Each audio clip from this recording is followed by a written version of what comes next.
beer review time, and as you can see there might be a little hint to the beers that we're going to be reviewing, and it's from a new brewery which is quite close to where I live, Kew Brewery. Really excited to see that there's another brewery set up within my local area, and I've been wanting to try the beers since I've seen that they've launched, and trying to find the time to kind of get somewhere where I can go and get the beers.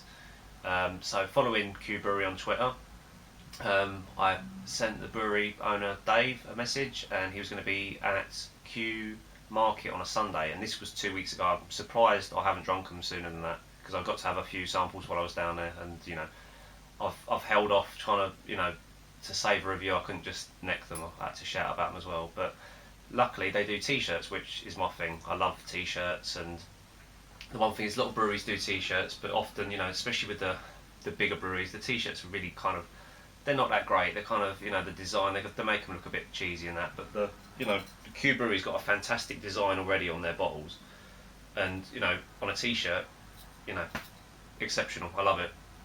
So I couldn't pass up getting a t-shirt as well. So I went down to Kew Market, which was, as I say, 2 weeks ago on the Sunday, and went down and spoke to Dave, and I spoke for quite a while. I could have probably stayed there all day chatting about beer and different things, because Dave himself started off as a home brewer, but also went on to work at several other sort of commercial breweries to get a bit of experience and some knowledge, and and now he's off on his own, and I wish him all the best, because it's definitely a dream of mine one day.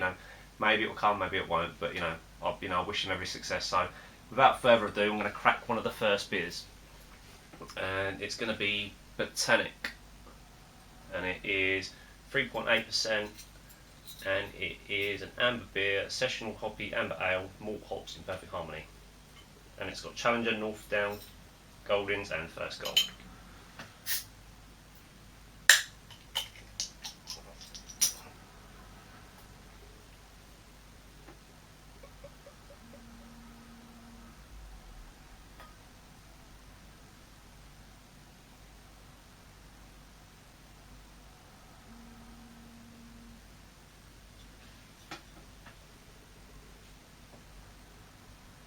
Looking, I don't know if you can, it looks really super dark on my camera. It's not doing it justice, but it's definitely more of an amber. It looks kind of very dark on the camera there, but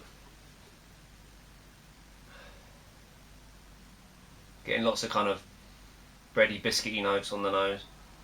Right, this is the first beer of the day, so I'm gonna dive in.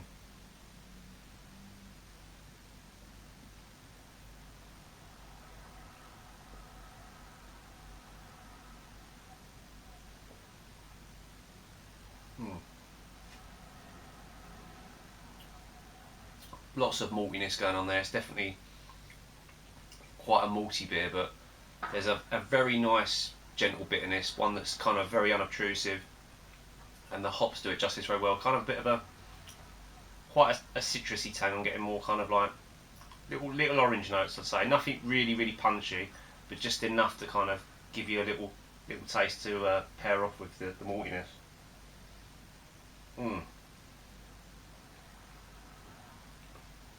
Definitely a beer to, one of them beers where, trying to convince someone else to try something different. This is the beer to go for. Well, for me personally, I don't find it too unobtrusive, but then, everyone's different. If you haven't had a really hoppy beer before, you might find it too hoppy, but for me, it's perfect.